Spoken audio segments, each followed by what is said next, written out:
Welcome back to another episode of the Ads and Dunks podcast, exclusively brought to you to the Ausmerican Aces. My name's Adam Treloar, and of course, my host, Josh Dunkley. Episode 3, but this quite possibly could be the biggest episode we've ever had on this show. Clearly playing for the Josh Dunkley Cup this week. Western Bulldogs v the Brisbane Lions. Obviously, Josh is via Zoom as always. How are you, mate? I'm good, thanks, mate. Going well. A little bit nervous, but looking forward to it. Look, we've been building up this one for a long time. It was hard to not talk about, obviously, this week in the first episode, and obviously the second one went by, and we went through. But now we're here. We're finally here. 2 days' time, we're playing against each other. How exciting! Yeah, I know, mate. It's you're sort of right when you touched on. I mean, we've been sort of waiting for it to happen, but now it's actually here. It's a bit surreal. So looking forward to obviously the excitement and the build up, and I can't wait to run out there against you, mate, and look forward to the challenge. Yeah, well, it's going to be a weird one because we obviously seem to do everything together when we play together. So just briefly off air, we were just talking about when you get in and where you're staying and this and that, and you were like, "Oh, what do you reckon? Come pick me up. We'll drive in together." Yeah, you should just swing by, mate. I think it'll be on your way easily. Yeah, I should. We're only staying right near the MCG, so what I should do is maybe park at the hotel you're staying at, and then we just walk up together. No, but we're not playing at the G. We're playing at Marvel. Oh yeah, that's right. We're actually not at the G. Oh wow, that's right. We're at Etihad. We're at Marvel. We don't call it Etihad anymore. Telstra Dome, Colonial Stadium, whatever you want to call it. Oh wow, yeah. So maybe I do need to pick you up and drive down. Yeah, you should. Do you remember the gates? Do you remember the gates that we got to park at? Oh. Yeah, I don't know what it's called, but I just had the automatic navman on, mate, in the head. So, it's good. Gonna be, I'll be it'll bring back memories. Yeah, it'll be weird because what I always found weird was when I was obviously playing for the Giants at the time, and we used to play away games in Melbourne. Whenever we used to fly into Melbourne, it was always a bit weird because I was obviously on a team bus and doing team event things and whatever it may be, and then catching a bus to training. Clearly, Melbourne being where I'm from and being my home, it was always a bit weird. I reckon you'll find that a little bit weird because you won't be able to control really what you're doing. Maybe I'll just lend you my car. That'd be nice. I actually need a car, mate. I actually might need a bed on Friday night. I'm staying in Melbourne on Friday night, so if you've got a spare bed for me, I'll be happy to come out to yours. No, depending on the result, we'll see. No, of course, mate. Our friendship is bigger than a game of footy. We're really looking forward to it, both of us.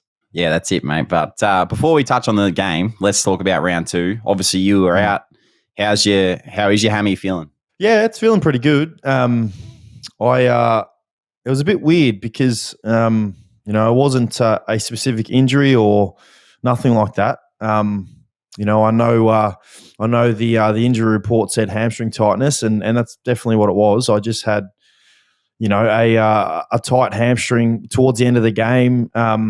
Generally in the first games of the season, with the fatigue and it being the first game, it's still pretty hot. Believe it or not, I know you're in 30 degrees up there. Melbourne is still pretty hot come the first 4 rounds, as you know.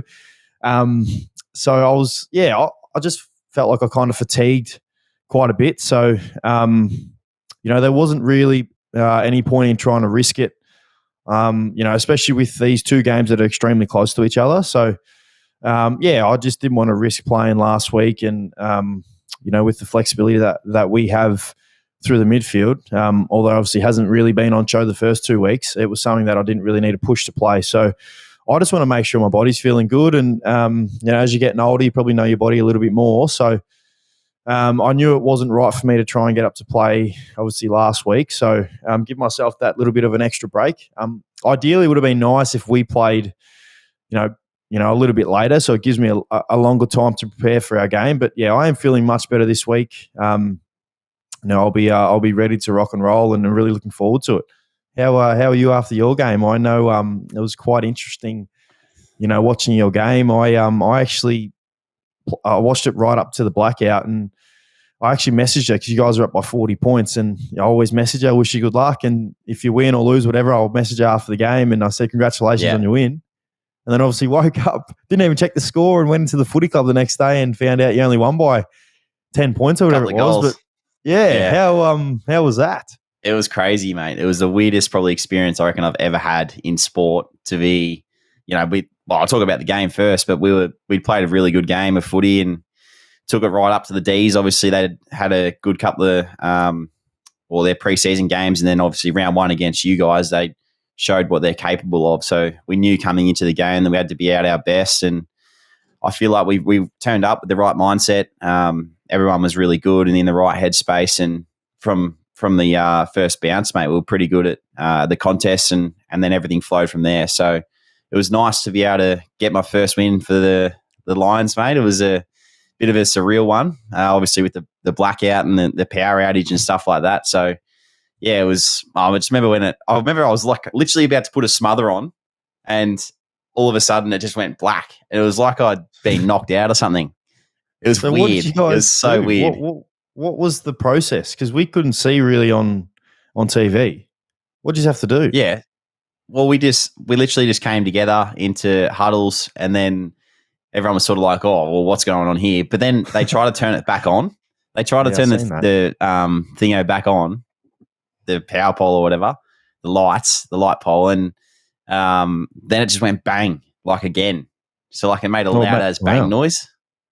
So everyone was kind of like, "Wow, what's going on? Like we don't know what we're doing." And then they sort of just ushered us over towards our change rooms, and that's when they were sort of like, "Righto, everyone down the rooms, let's go down there, and we're going to wait and see." And then they told us the rule of obviously we'll have to wait up to an hour before we could come back out. If it went over that time, the game would be called off.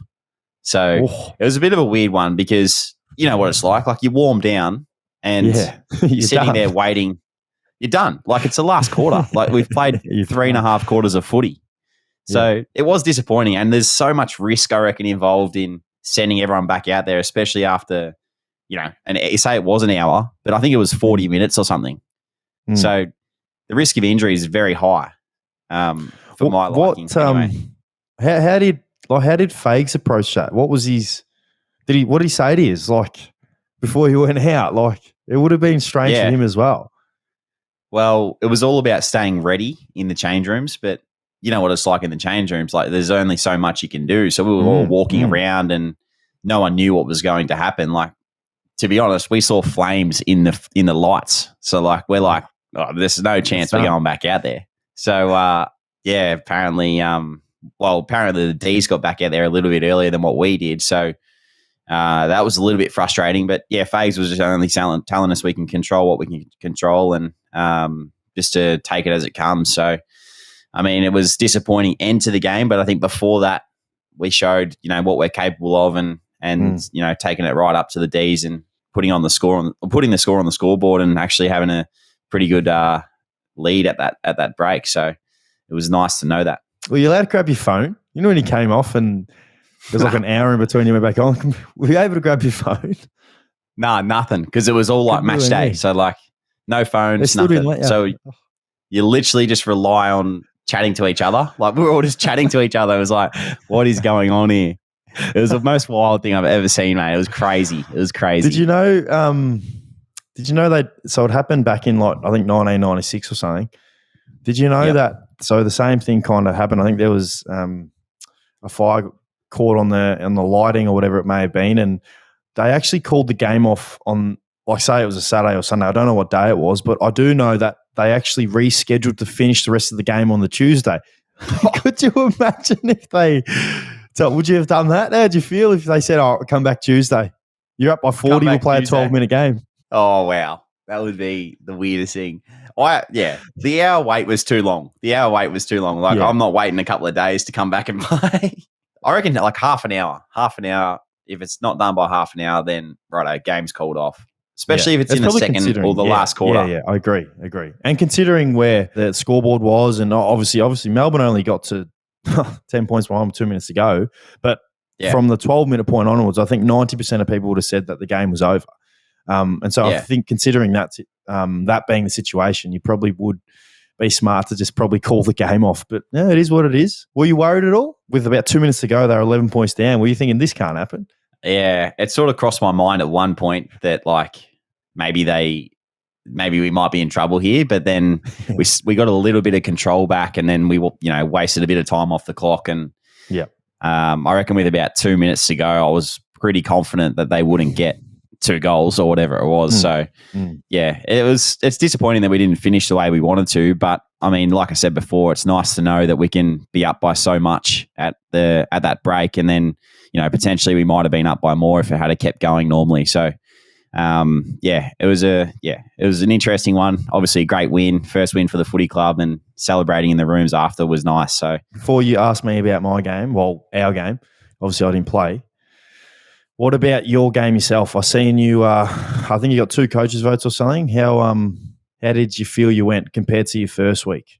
Yeah, I thought my stoppage work was really good. Set myself the focus of obviously trying to take it up to the D's midfield, and knowing my role and playing my role was the most important thing. But felt like I started to get a bit more hands on the footy, and it was nice to be able to help set others up as well. So that's my main focus, mate. You know me, I'm a bit of a team man, and not looking to do too many, of the rosy things, just hopefully that I can play my role, but also help us get the win. And that's what we were able to do. And, it was great to see other guys shine too. Like Ashy played an unbelievable game. It was unreal. Even, Harris Andrews down back, Joey Danaher up forward, Charlie Cameron, like some guys really stood up, and Lockie Neal as well. So it was nice to be able to play a part in that. Dane Zorko as well. He was unreal in his first game back. You wouldn't have think that he had a soft tissue injury. He was unreal. He was, he's a player, mate. That's the first game I've played with him since I've been at the footy club. So like all preseason, we're always on the opposite team. And then he got injured, and then now he's back. And that was the first game that I'd actually played with him. So it was pretty cool. He's a good player. Great player. He's a gun. He doesn't, the thing with Dane Zorko, he doesn't, for me, he doesn't go to ground, which is, he's never ever gone to ground. And I know obviously he's got a low center of gravity, but he doesn't go to ground. He's an elite ball user. And he has that fire. He's got that, I obviously don't know him personally, but he's got that white line fever, as a lot of people say. He comes out and he's someone that you'd want to play for on your footy team. Oh, mate, absolutely. He's one of those guys that just gets you up and going, and you don't really know. You sort of don't know what to quite expect, like when he's out there, because he's so like his arousal levels are so high. He's like ready to go, which is awesome because you sort of feed off that energy. So it's good. It's nice to see him out there, and great to play with him. But touch on your game a little bit. You obviously didn't play, but sitting in the stands, we'll touch on it a little bit. Yeah, it was tough. It was tough, Joshy. I'm not one to enjoy watching games, whether we're winning or losing. Well, I enjoy clearly if we're winning, but I always want to be out there. And it's been a pretty frustrating 2 weeks for us. Barring probably the first 2 quarters of the Melbourne game, we haven't really played anywhere near what we're capable of, and what we want to, represent. And we know how disappointed we were as a footy club, and we let ourselves down, and we definitely let our fans down, and anyone who supports us, and all the efforts the coaches put in, because we know we're so much better than what we've put out there. You can't discredit both Melbourne in round one and obviously St Kilda in the way that they're playing and the way that they played and defended us. They played a great brand of footy, the Saints, and they really took it up to us and were far too good for us. But, it's obviously been really disappointing. It's been a real, eye-opener to see where we're at the moment compared to, where we want to be. And, I think the biggest thing is we know what we're capable of, and the guys that we have in our footy club are guys that have actually been capable in showing what good footy is and what the elite standard of footy is. It's not like we need to reinvent the wheel. It's not like, we need to bring in different players or whatever it may be. We have players that are more than capable in playing good footy week in, week out, and playing the way that we want to play. So, as I said, it's been a real eye opener for us in seeing where we're at. We've had a great opportunity to review what we need to improve on and what we need to do better. And, the best thing about footy is you get another opportunity the following week. Well, typically you do. And the fact that we get to now play against obviously you guys, who are one of the benchmark teams in the competition, and one of the teams that we're obviously chasing, and teams that we need to beat to be right up there. So, it's a great week to have us, because we're extremely motivated to want to put in a really good performance. When we play those home games in particular, we never want to let ourselves down first and foremost, but we don't want to let the fans down who come out and watch us. So, to say they're going to be ready is clearly an understatement, because we're well and truly going to be ready for this game. We're really looking forward to getting out there. It's been a short turnaround. We had a really good session today training, and we're just extremely excited to get out there. We're blooding a new youngster in Artie Jones. He officially got announced today as a debutant, and someone that we're all so extremely excited about as a footy club, and that everyone is excited about, because he brings so much flair and excitement to our game. And I know obviously you had a lot to do with him, and obviously I do as well. So we're both, I know you're extremely excited for him as well, but I'm extremely excited to see what he does and how much excitement he brings to the footy club.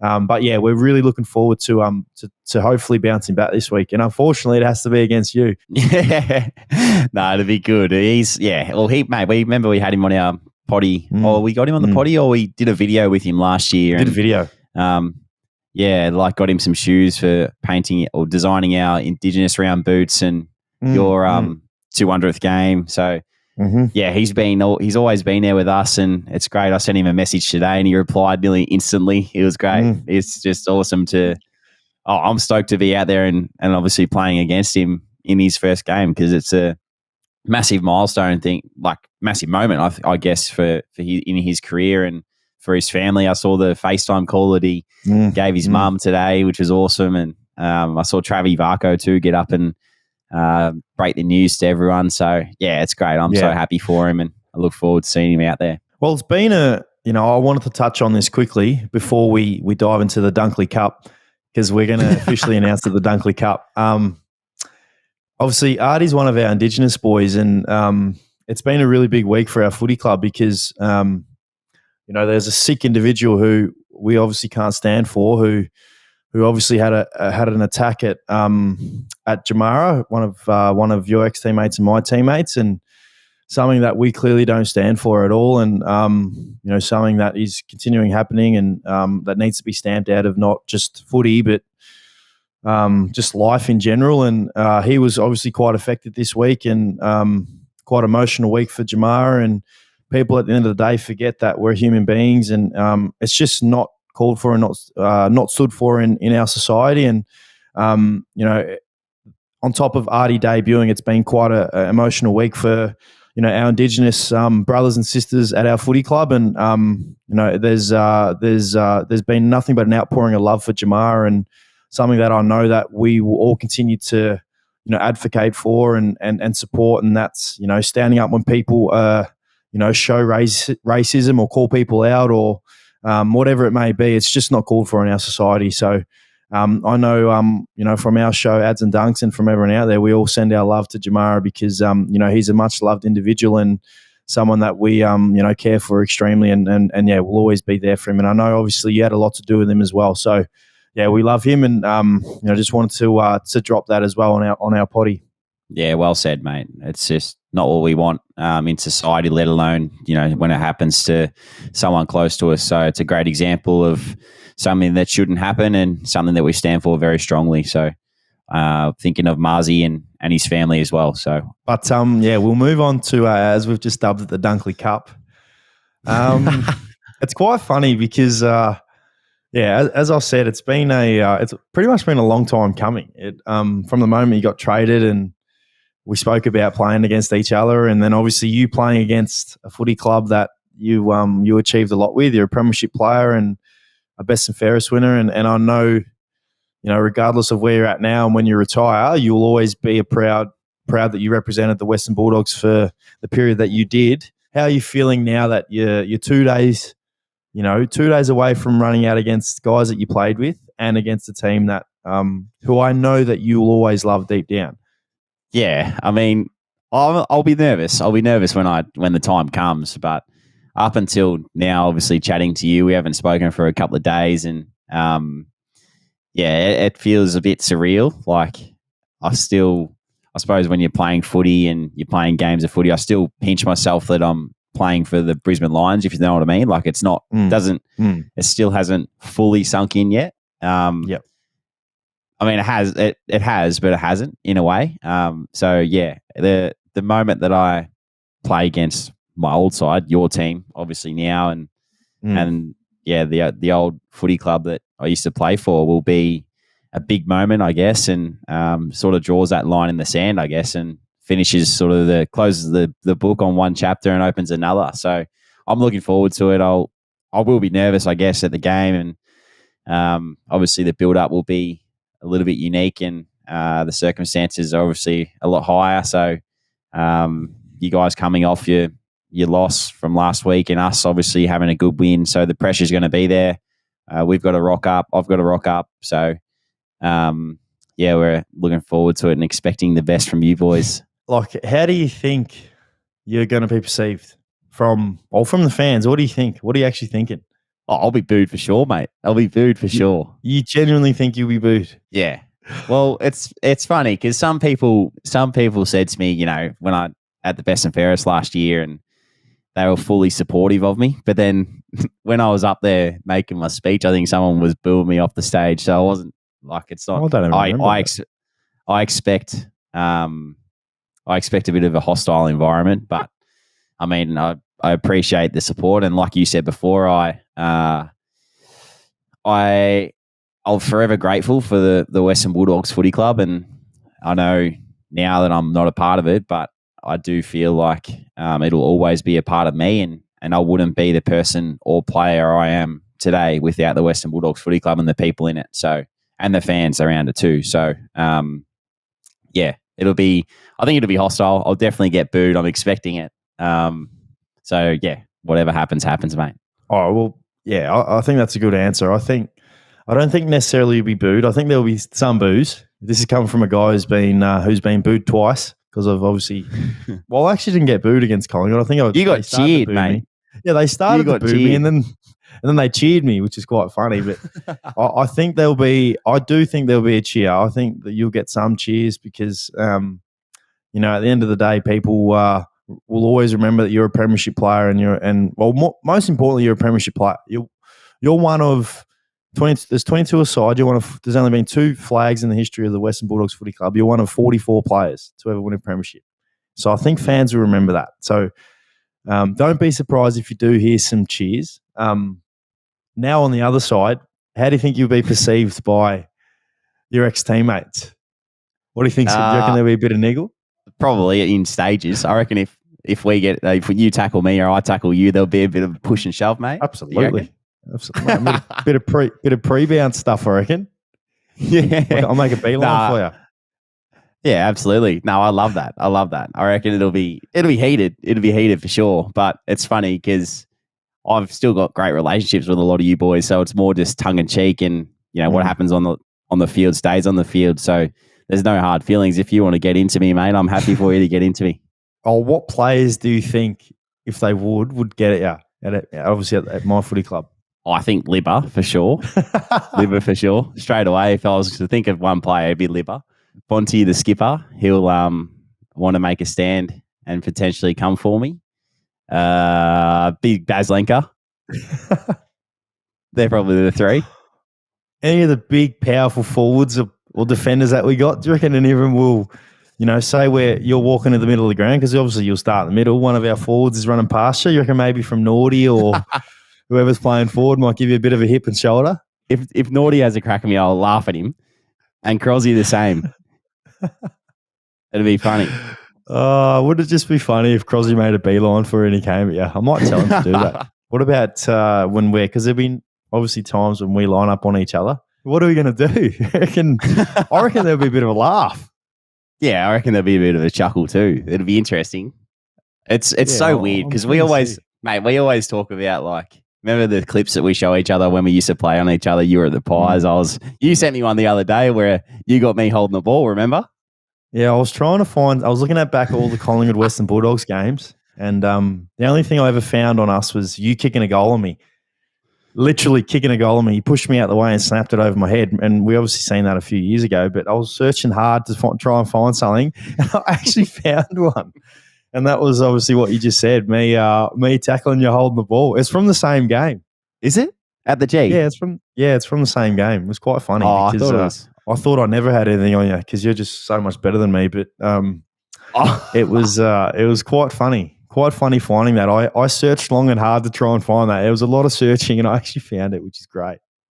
Hey, what do you mean you've got nothing on me? You've got bench press, you've got bench pull, you've got squats, you've got True trap bar deadlift, you've got... Hey, but no one sees that. I need people to see this. I need people to see me tackling you. Well, we'll have to settle it on Thursday night.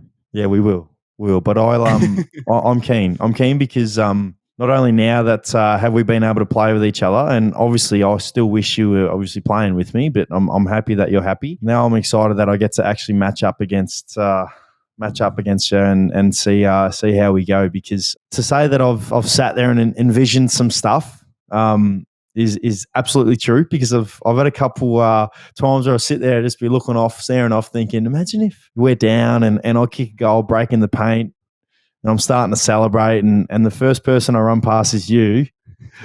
I definitely think there's going to be something. I'm definitely thinking a hip and shoulder or something's going to happen. On the flip side, if we're losing or whatever it may be, if you're having a blinder and you do something that annoys me, it'll be on. It'll be on. Absolutely. But no, I'm really excited. Can we have a punishment or whatever it may be for whoever loses between you and me?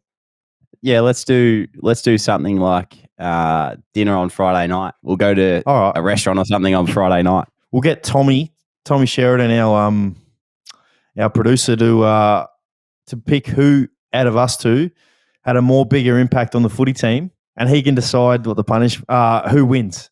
Because let's just scrap the result. Don't worry about Brisbane. Don't worry about the Bulldogs. Let's go who has a bigger impact. Because if you have a stinker but you guys win, I'm not counting it. So we'll do two things then. We'll do the dinner if you win or lose, and then the second one, something like the Uber ride to the F1 if we go to the F1. Oh yeah, not bad. Well, I know Tommy obviously be listening, so we'll let him judge it. You know what would be funny if we could do the old NBA, NFL style where we swap jumpers at the end of the game. I said to you that off air, and you said if we lose, I'm definitely not doing it. So what do you mean? I'll do it. Funny. Well, we actually need the jumpers because it's not like the NFL or NBA where I presume they get a jumper per game. We only have one jumper for the year, so we won't be able to do it. Surely you got two. You'd have a spare. Oh, probably. I don't think Mitchie Wally would be happy with that. Mitchie Wallace, by the way, is obviously our property guy. It's not the Mitch Wallace, the great Mitch Wallace that used to play with us. But did you see the moment where Kyrie Irving and Dylan Brooks were swapping jerseys, and Dylan Brooks went to give Kyrie Irving? Out of us two, who do you reckon will be the one to walk away? Probably you, because your jersey means more to me than my jersey means to you. Oh, shut up. It'll all depend on if we win. If we don't win, then stay away from me. Stay the heck away from me. No, I've got to give you a big cuddle after the game. We'll love and embrace each other regardless of anything. Promise? Absolutely, mate. Promise you. No matter how angry, if we don't win, no matter how angry I get, but if we do win, which I reckon we will, I'll be right in your face with the biggest smile on my face. I know you will be, mate. Don't worry. Vice versa, I'll be there too. Oh, good. I'm keen. I'll wait and see. You never know. What about any of the other games? Did you watch? Was there anything? Well, did you watch the Freo and North Melbourne game? No, I didn't, but I saw highlights of it. I saw the end. Should it have been a free kick? So the thing that I say is if you have a shot at goal and you've kicked it and it's left your boot and it goes through the goals after the siren, it's a goal.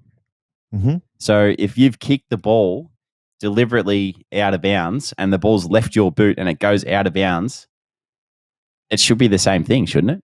Well, I agreed. Straight away, as soon as I seen it, I was like, why is this so controversial? And then I realised they didn't pay the free kick and the game was over. Yeah. So if I was a Freo player, my first thought straight away would have been, oh, at least we get a shot here. And the fact that they called it wasn't, interesting. I would have been filthy. Oh, I'll tell you what, though, it's great for North. North have started. There's teams out there. It just shows you how even the competition is, because there's teams out there that obviously I don't think many teams would have tipped North to be 0-2, and now they're 2-0. And you love to see it. I just love to see it because it just shows that a lot of the footy pundits out there, the ones that watch our game, aren't always correct. Yeah, it's good to see. Oh, it's great to see. It's so awesome for everyone's talked about Clarko, obviously moving to North Melbourne, and he's got them 2-0, and I think they play the Hawks this week. I'm fairly sure they play the Hawks this week. They do in Tassie. So another game that they could potentially win, and that's 3-0 to start the year. It's pretty impressive. I saw some stat the other day that was like teams to start 2-0 or 3-0, 75% of them make finals or something like that in that year. I've seen that.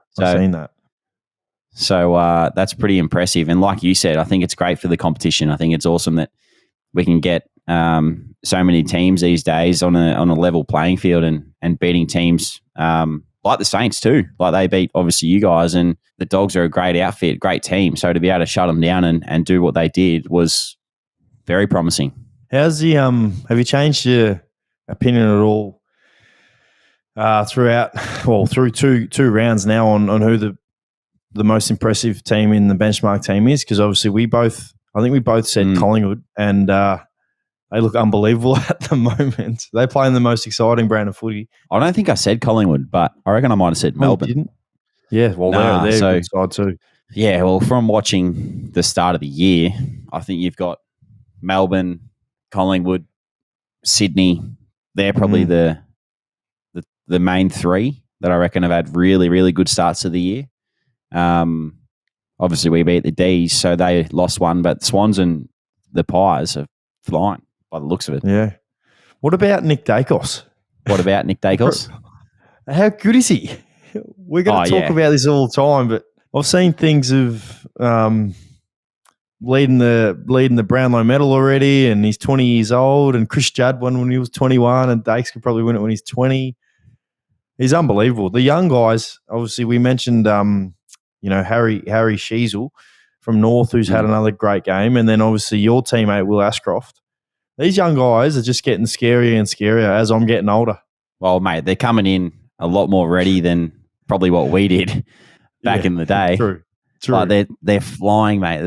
It's probably a credit to the pathway, to be honest. Like the way that the AFL set it all up now with AFL academies and the old TSC Cup under 18s. I think it's under 19s now potentially. The quality of players that we're getting into the competition now is just unbelievable, and it's a credit to those pathways, and it starts right back at Auskick too. So it's nice that we're getting so many people involved. And something that I've probably noticed up here, to be honest, is how much bigger Queensland footy is getting. Like really as a result of AFL being up here for the hub years, and obviously the Lions have been going well, and Gold Coast are starting to find some form. So it's great for not only footy in general, but Queensland footy as well. Yeah, I definitely agree. I think the fact that the hub was up there had a massive say in the improvement in general in terms of the amount of kids that are actually playing nowadays and whatnot. So I agree with you.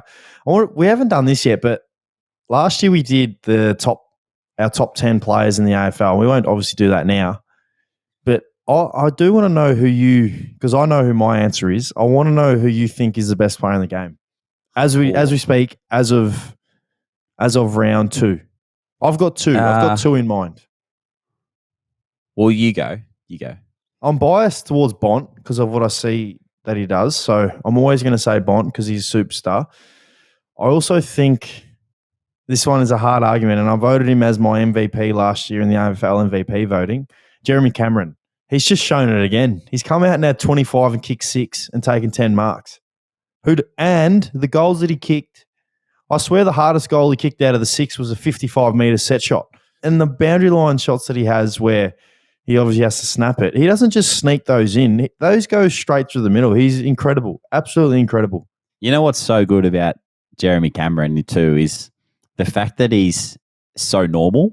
Like, I think he did a thing with Tommy where he on Tommy Talks, he talked about just his life, and you get all these stories out of him that people like.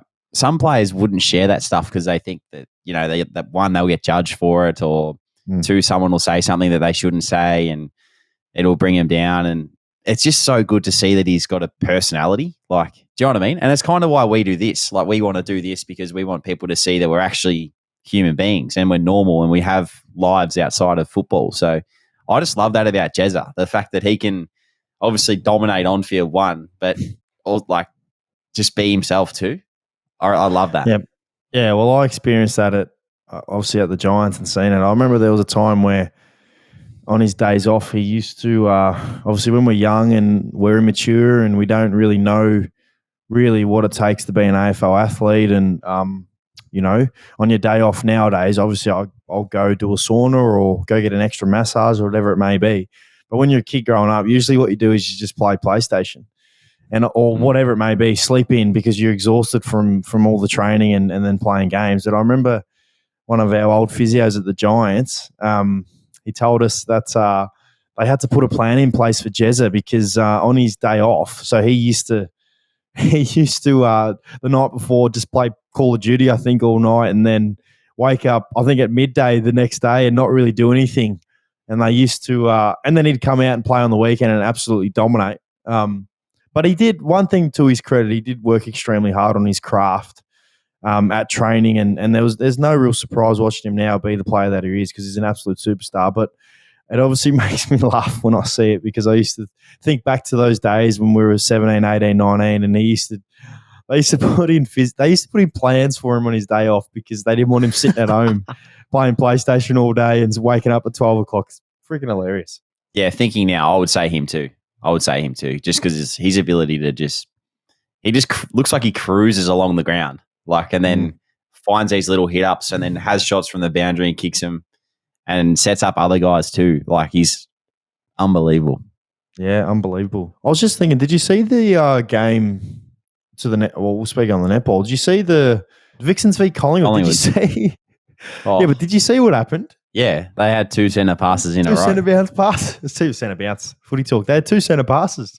Two centre passes in a row, and they're obviously meant to rotate the centre pass. Yeah. How that actually happens in professional sport is beyond me. It's just crazy. I remember talking to Kim about it before. She couldn't believe it. Oh, it's funny how the world works. Your game got obviously called off for 40 minutes or whatever it was, and then obviously Tipper's game gets called off at halftime. Was it halftime? It got called off because the lights wouldn't turn on, so they had a power outage as well. That's creepy. That's a bit creepy to me. It is creepy because it's happened to both years on the same weekend. Same week. Because they came a draw. They were a draw at halftime. Whatever the result was, at the time, stood. So if they had been down, they would have lost. If they'd have been up, they would have won. But yeah, incredible. Incredible. Just who would ever think that would happen to the both of us, let alone one? What's been your craziest thing that's ever happened to you on a footy field? First time we ever won the derby up in Sydney. So my third year. Round 1, 2014, obviously Giants v Sydney. We'd only won 3 games in our career to that date in 2 seasons. So this was round 1. Sydney had played in the granny the year before. So they were obviously the benchmark team. And we actually went on and won that game. It was one of the great games I've ever been a part of. But at quarter time, there was lightning and rain. The lightning, I think, hit the stadium and we had to go inside for 30 minutes. At quarter time. Wow. We had a quarter time and then our quarter time was inside. We were in there for 30 minutes and then we just came back out, and Sydney being similar to Melbourne with the weather, the sun kind of came out, and then obviously it was a twilight game, so it ended up being dark. But yeah, that's probably the craziest thing that's happened to me. Yeah, that's I know. Wild too. And I remember thinking that's crazy, but at least it didn't black out like yours. That scared me for a second. I thought, what's going on here? I thought the TV stuffed up. I was about to hit the TV. What's going on? Yeah, it's pretty crazy. Well, it made a loud bang, which was the scary part for me. It went black and just went bang, and then they tried to turn it back on straight away, and then it went bang again. And then you look up. Scary. We're all looking up to the lights, and it's like fire, and you're just like, this game's done. This game's done. But anyway, well, I'm glad our game wasn't done at that time because it was quarter time. We were down by 4 goals, so. Ended up being one of the great. Ended up being one of the great games of the career that I've been a part of. But any more footy? Is there anything else you want to talk to me about footy? Anything else that caught your eye? No, not really. I think we've touched on it all. You? No, I'm happy. It's a big week for us. So obviously the main talking point is obviously the Dunkley Cup. So I cannot wait to review this next week. Well, there will be a big beaming smile on my face, or there won't be a show next week. So we'll wait and see. Oh, you can't do that. Actually, you know what? I actually can. I reckon that could happen. Nah. We love each other. I'm always a little bit nervous because you're an emotional man and you're every chance to just pull the pin on me. Nah, I'm joking. I'm emotional and I'm a passionate man, and I just want to win. Yeah, that's all I want is I want to win. And for the first time in my life of you and me being best mates, I do not want you to win, or I don't want you to have a good game. Yeah. Do you know what would be funny? I was thinking, imagine if you get off the chain and Bevo goes, "Ads, I need you to play on dunks. Try and stop him." And I'll be like, I'd love it. I'd love to. Yeah, let's go. Let's do it. Let's just go to each other. I'll man you up at stoppage. Now we'll do some. We'll do what we used to do in the training. We'll go bear in the square. You can go play full forward. I'll play full back. We won't leave the square and just kick it to us 1-on-1. Yeah, let's do it. But no, we got to move on because we keep blabbering on about you and I playing against each other. Did you see the big NFL news with Lamar Jackson? Yes. Crazy. So he told him on, what was it, March 3rd? Yeah, told him earlier that he wanted to leave. How unbelievable is it that he can just post that on Twitter? Yeah. And it's like, now everyone's talking about it, but like, that's pretty cool. I kind of think it's kind of a stuff you kind of tweet where he obviously requested he be traded or released or whatever it is, 3 weeks ago, and they haven't done that, and now he's kind of getting his point out there, which is quite weird because in the day that we live in the day and age that we live in nowadays, there's a lot of players that are vocal about not wanting to play for certain clubs or wherever they're at in all sports, and usually the club just, all right, no worries, we'll work something out. It's funny that they actually didn't do anything. Now they're going to have a disgruntled quarterback, which is probably the most important position in the NFL, who doesn't want to play there. It's going to be crazy. Where do you think he could go or might go? I think my gut feel, so I seen a headline, but my actual gut feel was this. So you just got to take my word. I thought straight away the New England Patriots, because they don't have a solid quarterback. I mean, they got Mac Jones, who is not too bad, but if you want Mac Jones or Lamar Jackson's still in his prime. And the fact that Bill Belichick is the coach, and, you know, when you think about moving clubs, I think it's a little bit different in the AFL, but in American sports, I think a lot of players move for the sake of the coach and playing for a really good coach, an historic coach. And I think Bill Belichick obviously has that pull. So that was what I thought straight away. What do you think? Do you think, you know, obviously there's a lot of good quarterbacks, but who do you think? No, I just saw a thing today, and I reckon he might have spoken about it himself, was just that he just wants to, you know, play for the ultimate prize. And that's obviously the teams that are amongst it are, you know, all up there, but they've all sort of got quarterbacks. So I don't know. I was about to say, that rules out 28 teams. There's only 4 teams every year. I know. So I don't know. I just love to see him play somewhere with some elite receivers and, you know, a good sort of receiving core around him. It'd be sick because, obviously he doesn't want to be the Ravens. Yeah, well, a lot of the times what they end up doing is they go team up with just their mates. Yeah. No doubt he has unreal wide receiver mates. Aaron Rodgers, what do you reckon he's doing? Oh. Because he's obviously gone out and asked for 4 receivers or whoever he wanted on his team, Odell Beckham being one of them. Yep. And a player from Green Bay, Alan Lazard, who he specifically said Alan Lazard. What's my thought on that? I just don't get it. I asked this question the other day to one of my mates who loves NFL, and I said, is Aaron Rodgers bigger than the game of NFL? Well, do you think Aaron Rodgers is bigger than the game of the NFL? No. Exactly. No. But for 2 years now, we've played the waiting game because last year he didn't officially declare himself or where he was playing until there was a week prior to the season, and it ends up stuffing him up. They don't even make the playoffs. So it's just like, what are you doing? So I think he's going to go. I don't think he's going to be at Green Bay, but where he goes, no idea. And if he wants to go to a place where there's receivers, the certain receivers that he wants, he's literally going to have to go to a place that has nobody. So it's probably going to be somewhere like the Texans, and I don't think he wants to go to the Texans, a team that doesn't have a quarterback and doesn't have receivers, so he can bring them along. So it's a bit confusing. But what about Zeke Elliott? I don't know. It's a hard one because he's not the main man anymore, and I think he has to realise that. I think he's not the main man. He's not the main running back at a footy team.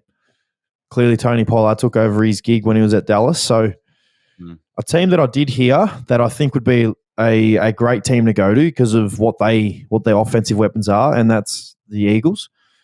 Reason being, Wade's suit there is he wouldn't be the main offensive threat. So he'd have obviously AJ Brown's there, Devontae Smith's there, Dallas Goedert's there, who I traded to you earlier in our fantasy team, and he absolutely killed it after he did. Kills me still. After he got injured. After he was injured. Yeah, he still dominated. And they've got Jalen Smith, who's obviously a dual threat. So it makes him dangerous straight away. So my first thought would be to a team like Philly, but there's teams out there that would, that like Samaje Perine left Cincinnati Bengals, and now they're a bit weaker at the running back position with just Joe Mixon. So he's clearly worked with a two-headed monster, if you want to call it, with running back. So him and Joe Mixon potentially, who knows? I'll tell you what, though, I will not be drafting him in fantasy regardless. You won't be? Hell no. Not a chance. Let's talk NBA. NBA news. Yep. Big LeBron, we talked about the King coming back and how that would affect the Lakers outfit. How are you seeing it? What are you thinking? Oh, it was exactly what we said. Said how I don't think, and you obviously thought the same, that he doesn't really have that pull anymore. He can't really drag his team over the line because he doesn't impact the floor defensively the way he used to. Offensively, he can, but the only way he can drag his team over the line is if he has to just purely worry about his offense. But his team's not good enough defensively to worry about that. So why doesn't he put more of a price on his defense then? You know what? Because they're not in the playoffs. But once they make the playoffs, he probably will. He thinks that his team is good enough to just make the playoffs. That is when he'll switch into the mode that he needs to get into. Because athletically, he's still the same, which is the most important thing. So, and last year he was wrong because they didn't even make the play. They didn't make the playoffs last year. And this year they've barely scraped. Well, they're not guaranteed to make it. So who knows? Even the Kyrie Lucas stuff, that clearly hasn't worked, and we've touched on that stuff before. But in terms of impacting what they thought were impacting both the floor offensively, it just does not work. They're out of the play-in tournament at the moment, so I know they're under the pump, mate. They're really under the pump. It's because Luka is too busy worrying about getting slapped on the arm, and I've never seen. You know what? I'm going to give credit where credit's due. I'm going to go on a bit of a rant here. Here we go. I'm going to give credit where credit's due. Luka is a superstar. Don't get me wrong. He's a generational player, and he's going to go down as one of the greats. He will. I've never seen a player of his size and his caliber complain the amount that he does. Yeah, you've told me. Am I the only one that sees that? I don't know. Everyone else might see it. Let's ask them. Let us know. Can you do me a favor, Joshy? Watch one of Dallas's next games, and you'll see there's no one that complains more than Luka Doncic. Every time he gets the ball, I reckon every time, every possession. Imagine how many possessions in a game of basketball would he have? Just purely touching the ball. 1,000. He complained 998 5 times. Seriously, that he's getting touched. Yeah. And if you touch him, remember, this guy's 6'7", and he's like, we looked massive. at it the other day. He's like Brody Grundy, the same height and size of Brody Grundy.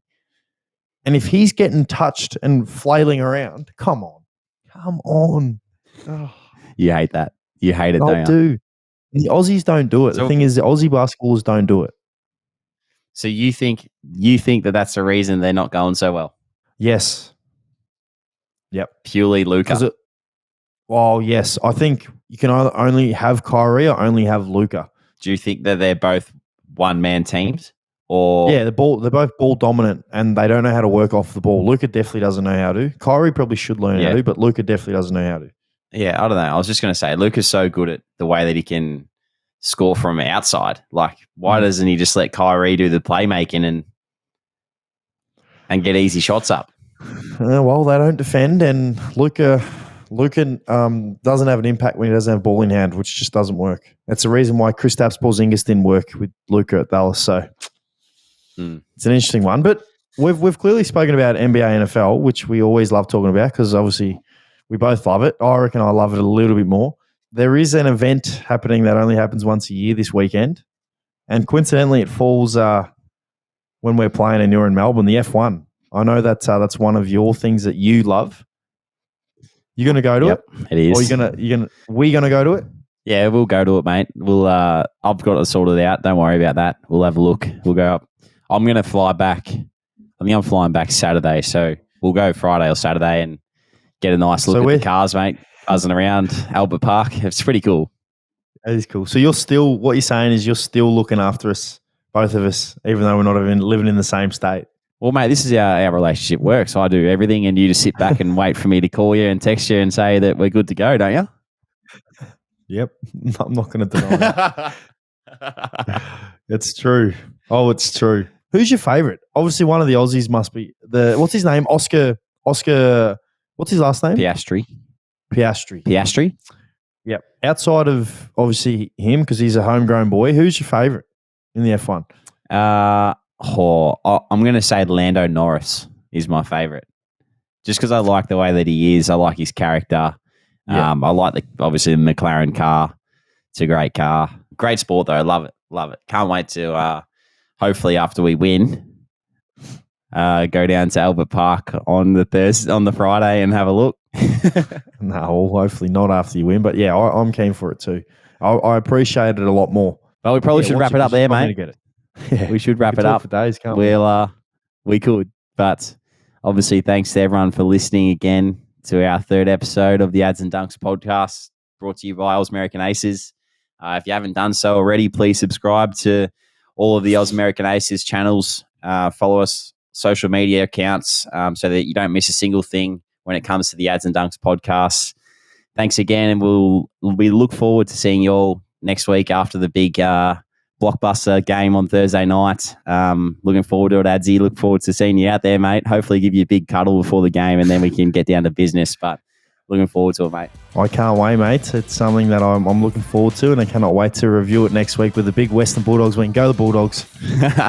Please don't boo me too. Thank you.